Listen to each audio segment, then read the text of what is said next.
Journalist Alex Jones gets the inside scoop directly from Turning Point USA about the missing bullet in the Charlie Kirk assassination. I'm going to go through all of the details of that with you here in just a minute. I hope you were able to watch the Charlie Kirk Memorial. It was satisfying. It was deeply spiritual. There was forgiveness. It was really, really an incredible thing. Also, President Trump is preparing to go hard on Antifa, and I'll share more details about that with you. Now, I'm going to be honest. Some of the details from Alex Jones that we will walk through together are gory. They are horrifying, but he does an excellent job of explaining this mystery bullet, right? Now, I've been saying, why is there no damage blowing out the backside of Charlie Kirk's head? Why was there no blood mist? How come the banner behind did not have any blood or a bullet hole? Then we have CAndace Owens saying she exclusively saw a video from the camera behind Turning Point USA Charlie Kirk, and Turning Point allowed her to see it. She says there's no bullet hole, there's no gore, there's no blood, right?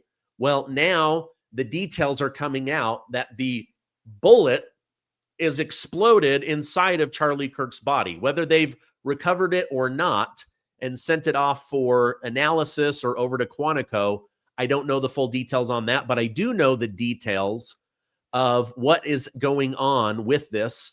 And Alex Jones was able to get those exclusive details. Let me go ahead and share that with you guys now, and then I will react to it.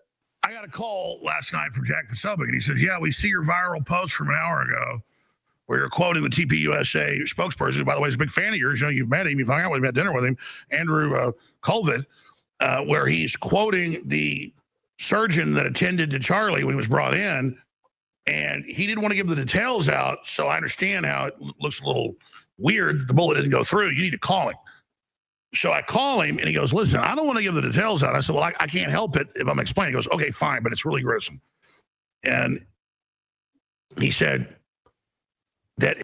By the way, keep in mind, I'm going to share what Alex Jones had to say, what Turning Point USA has to say. He's now going to explain what the surgeon who worked on Charlie Kirk and his destroyed body and neck had to say. I'm also going to tell you what Erika Kirk had to say after seeing her husband's body. Again, he's being shot from down an angle. It hits the spine and then bounces down, which is what it's going down. And then it deflects with its velocity, goes back into the spine, blows out 6 vertebrae. The bullet then shatters. That's what they do. I've shot wild hogs straight on. This has happened, and deer, and then exploded into the heart, and fragments shot up. So he oversimplified when he said, oh, then they found the bullet up in the shoulder by the neck. No, it was fragments. And I'm sitting there listening to this in the car, and I'm like, yeah, usually I shoot a deer or hog, in the shoulder. If you got a clear shot, but in the woods, you only get a front shot. I got to do it. You hit him in the front. I mean, it'll go in, back out the side, out the front. I mean, it does wild stuff. So I'm not, saying this is absolutely the perfect answer to all of this, but I talked to FBI ballistics experts. They said yes, and I've seen it myself. So that made a lot more sense. So it didn't go through because, oh, yeah, think about it. It's coming down at a major angle, then hits the bone and ricochets down. And I've seen that happen many times where you go into the front of a mammal, and that's what he was, a great man, and then it bounces around. And when I first saw the report, because he was explaining what the surgeon said without giving me all the details, I said, that makes no sense. But I've actually shot hogs in one case. I've shot a lot of them. So they're feral. They want you to get rid of them. Then they eat the baby deer and just destroy everything. Okay, let me just make sure that people are understanding this. So we all see the bullet hole, and we're expecting what happens. The backside is, 6 times bigger than the front, right? But because it was an upward angle and Charlie Kirk is still in the process of leaning backwards, it hits and it goes into his spinal cord, and it literally takes out 6 layers of his spine. Boom, boom, boom, boom, boom. And then it hit his heart, and the heart explodes, pushing the now exploded bullet up into his shoulder. But it's fragmented. It's not just like the magic JFK bullet that has a little tiny dent in it. This bullet is shredded into his shoulder, right? So it takes out 6 layers of vertebrae, the heart. This is also why you didn't see blood squirting to the beat of his heart. You saw a massive gush come out onto his shirt and his shoulder. I told you guys this was graphic, so I hope this isn't too much for anybody. So that's what's going on. So there is no exit wound. There's no blood splatter. There's no blood mist. There's nothing on the banner, and there's no bullet hole. Let's keep going with Alex Jones here. I probably shot 90 or more. I was trying to think about it. Wild hogs. I've shot little ones, big ones. Biggest I ever shot was like 400 pounds. Shot it at about 300 yards or so, straight on, because it came out of the woods, was turned. I was afraid it was about to go back in. I wanted a side shot, but I shot it. He's going to make a point right here in in the a face. Said it went right under the neck. And that was a 300 Win Mag, very similar to a 30-06, a little more powerful, but basically the same. And it went in, so we butchered it later, about 2 feet. So the lower intestine, well, it hit some ribs, broke into pieces, but a bunch of it bounced back up into the shoulder. So people are like, what do you mean magic bullet? Well, magic bullets because they shot Kenny with more than one bullet. They're saying magic bullet here because people are saying it went in the throat and didn't go out the back. Of course, a 30-06 would do that. But if it's coming down like this and then it glances on a bone, then it ricochets down. That's exactly what to do. That's why you can also, because hogs have thicker skulls, it doesn't really happen with deer. You can shoot a hog in the head. That's why you want to shoot the shoulder instead. And if it hits at a little bit of an angle, the skull will deflect it up, and you'll see a bunch of skin blow off the hog's head. But it lives because you didn't get it straight on. So I'm not endorsing that. I'm not saying we shouldn't investigate it, any of that. I'm saying a lot of ballistic experts are explaining that. And when I got the full download of what the surgeon said, and his spokesman was saying, a good friend of his, saying, please don't give all the details, but he gave them to me, and it was. I said, how? I said, I'm not going to be able to do this. I said, I didn't record this. I didn't write it all down. I was driving, but I said, there's no way.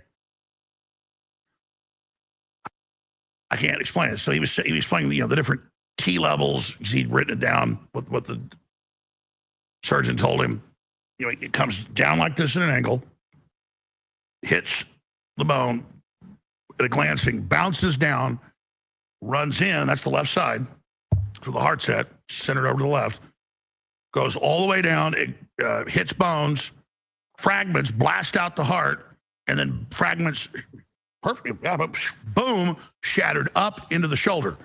So it was an oversimplification by the TPUSA person that they found the bullet under the skin up in the shoulder and by the neck. No, it was a bunch of fragments. So that's why you see his hands go, because the spine's gone at that point. Because it went down the spine, into the spine, took out a bunch of the vertebra, and then by the end the bullet was so mushroomed, once it mushrooms a certain point, it then fragments blast out the heart, the lungs. I mean, they said you're getting the first looks, by the way, at this. I mean, he told me. All right. I know that is hard to believe. I can already guess what you guys are going to say in the comments. Steven, this is a lie. The FBI is lying to us. The doctor's in on it. We're being lied to. Others are going to say, okay, that makes sense. It's hard to believe. This casts a lot of doubt, but it does line up with where's the missing bullet? Why was there no blown out back? Why is there no blood mist? Why there's no blood on the banner behind him? Why there's no puncture hole? But I'm just being honest with my audience. It's hard to believe, right? So, for example, this is the bullet that the majority of police officers in America use when they're patrolling. This is a 30-06. Just for comparison. Oh no, let's see. There we go. Look at the difference in that. 2,400 feet per second. Everything that happened to Charlie Kirk, it's all happening in less than a second. It goes in, pop, pop, pop, pop, pop, pop, pop, 6 layers down, explodes the heart, which is over the left side, right? Your left lung is a little bit smaller to hold your heart. And then it shatters up into his shoulder. Lots of fragments in the shoulder. Now, I've talked to hunters, and they say, yes, when you shoot an animal, it typically goes through, but a bullet looks for the path of least resistance. I've had people say they shot it and it goes in and it comes out the back or down through a leg. It can go wild. And if this hit bone and then shattered through 6 layers of vertebrae, I'm just telling you guys what I'm hearing. All right. Now, to further add to this, now you can understand why they sat on this story for 11 days. I'm sure they were like, we can't explain it and nobody's going to believe it, but this is what happened. And this is going to come out in the coroner's report. This is going to come out in the autopsy report. They're likely holding that until the trial, but they may release it to the public because it's not going to affect whether Tyler Robinson pulled the trigger or not, right? But yesterday, Erika Kirk, the wife of Charlie Kirk, she did an interview with the New York Times where doctors pled with her, please do not go see your husband. His neck and his body are very, very damaged. You do not want to see this. There's a lot of blood. And she said, I want to see my husband. And she went in there and she talked about how his body was like crunched down from all of those vertebrae breaking. And she said, I don't know about the bullet. That's not what I cared about. But she did say that his eyes were slightly open and he had a very subtle smile on his face. And she, like, to me, that sounds really weird. But for her, she said it was almost like he died with a smile doing what he loves. So anyway, that's the story that we're being told about the bullet. It's very, very hard to believe. You guys, please, in the comments, let me know. Do you believe this? Do you think we're being fed a bunch of lies? I am the first to admit, I think it's hard to believe, but they're going to have multiple witnesses, autopsy report, coroner report, all of that. We'll probably even see the bullet fragments when this thing goes to trial against Tyler Robinson. So pretty crazy. Now, I absolutely loved the Charlie Kirk Memorial. I thought it was fantastic. One of the things that shocked me was when Erika Kirk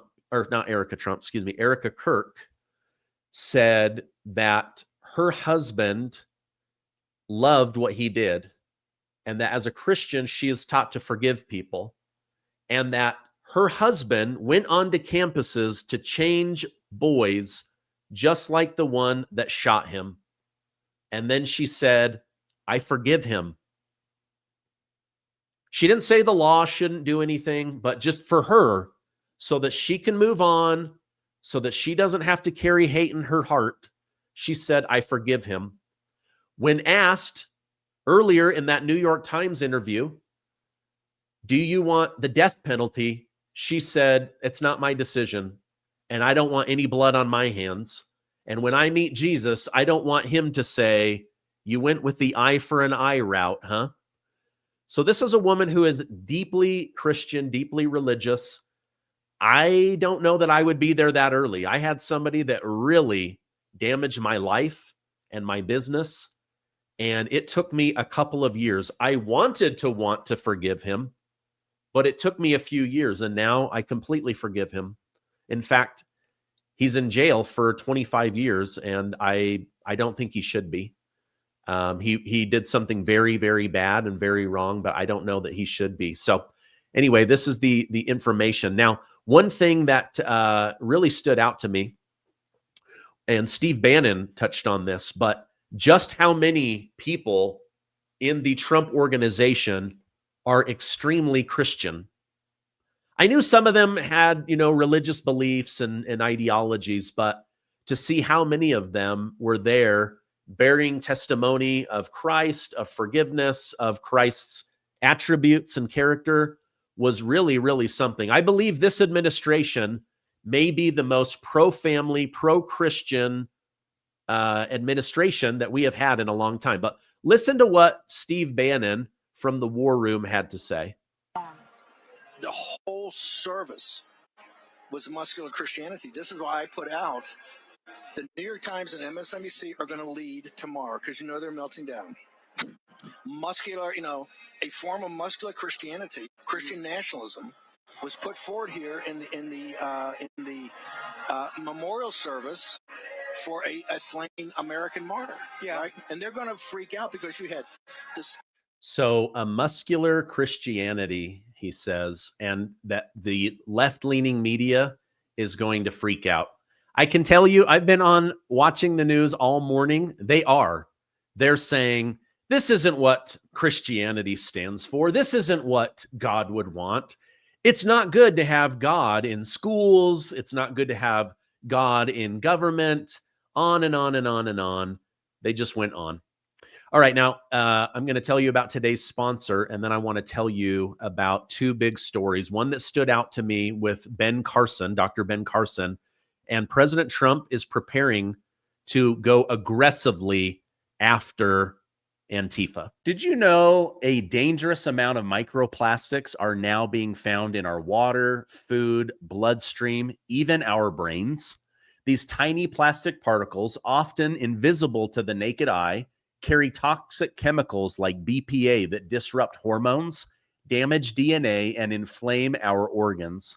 They affect everything from metabolism to fertility, and have even been linked to cancer, neurological disorders, autoimmune disease, and developmental issues in children. The worst part, there's no way to avoid exposure. It's everywhere.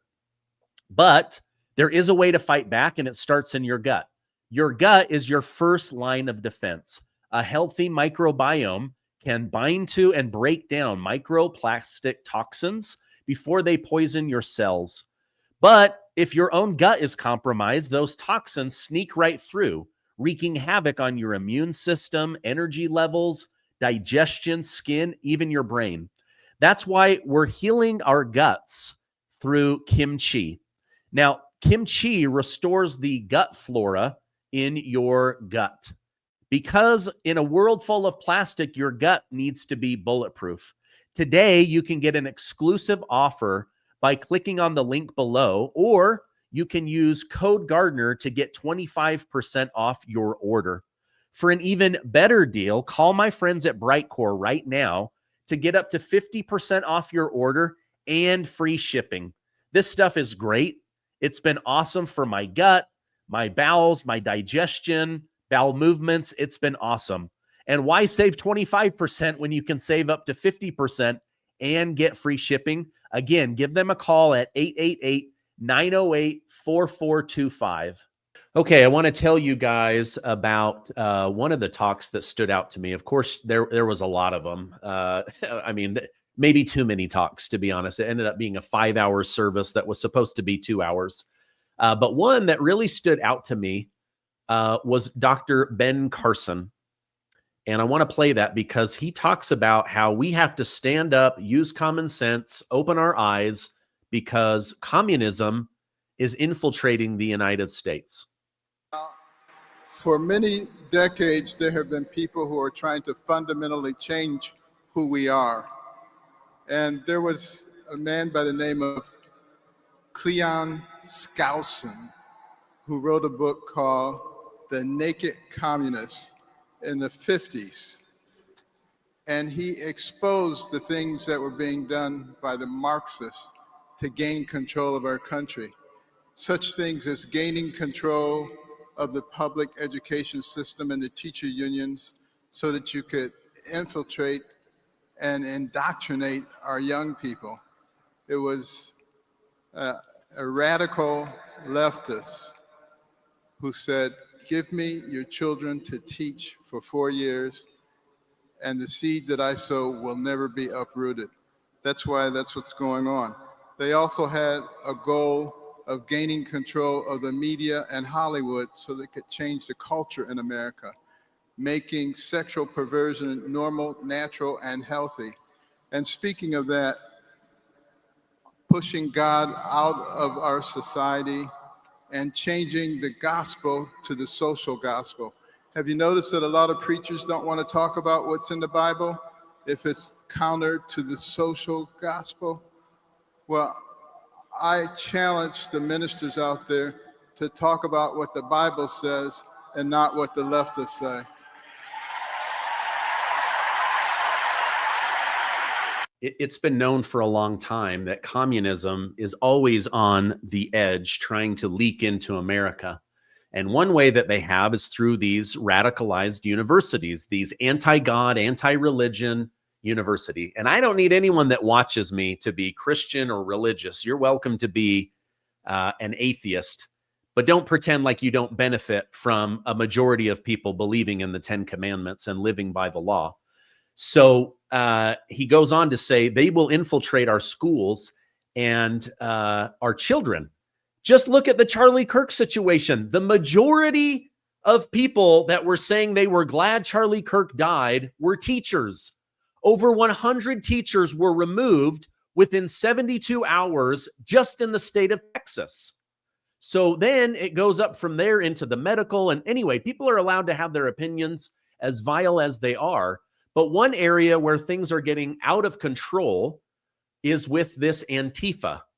And President Trump says he is going to go after Antifa, that he alleges that he believes George Soros is involved. I've got a short interview here from Andy No and award-winning journalist Lara Logan. Both have been tracking Antifa for almost 10 years now. Now, a new Zero Hedge article forcefully argues that Antifa represents a sophisticated domestic terror network, debunking media portrayal that is ragtag, ideology-free protest movement. Drawing on journalist Andy No's expertise, who I'll show you in a minute, it highlights Antifa's decentralized cell structure, mirroring tactics of Islamic terrorists. So it's coordinated violence. And President Trump and others are saying it looks too coordinated. There's too much money. How are people with jobs able to afford to stay in a hotel and protest for several weeks in a row? How do they have enough money to do that? They don't. So somebody is paying this. They're going to be following those money trails. Now, key evidence includes hundreds of documented assaults, from fire bombings to assaults to ambush to even attacks on people like Charlie Kirk. So this anti-fascist Antifa rhetoric, they are going to go after that very, very heavily. Now, over on the left, you've got left-leaning news and podcasters saying, but wait, Trump is the problem. 7 of the 10 biggest riots in American history happened under one person, Donald J. Trump.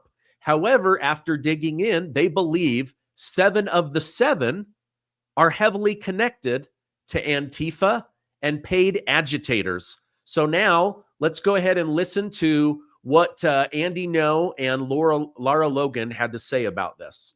I think the current administration is galvanized after the assassination of Charlie Kirk. Is that we're not dealing with cancel culture anymore. We're dealing with an assassination culture. It is a serious crisis, right? So the DOJ and the State Department have a lot of work to do. I think, for one, immediately what should be done, Marco Rubio, I hope he gets on it, is to declare Antifa an international terrorist organization. Yes, a global terrorist organization, foreign, FTO, foreign terrorist organization, yes. Because they are. Yes, and you understand very much the legislation that came after in the post 9/11 context is really kind of around the foreign and international element, and that functions. There's international Antifa, they fundraise, they give to American groups, the other way around, they share the propaganda. The State Department under the Biden administration went after a far-right decentralized network and sanctioned individuals and also declared them terrorists. So there's already a precedent. The DOJ right now can start looking at conspiracy charges, RICO. People don't even know that it's a federal crime to communicate a death threat interstate. So there's so many tools available that aren't being used. And I hope and I believe the administration can be creative to do it, because you can see what they've been able to do to stop the invasion that was going on for so many years of millions of illegal migrants coming in. And they had to become very, very creative with the legislation and looking back on very old laws.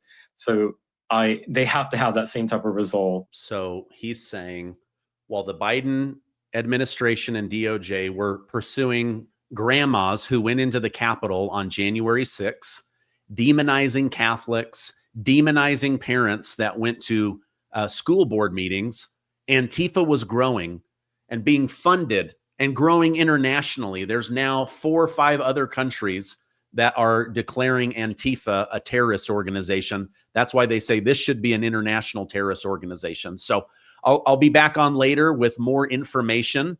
We've got information about autism coming out, Antifa, the border, the upcoming election. Hope you guys found this video helpful. Stay amazing, stay safe, and I will see you on the next video.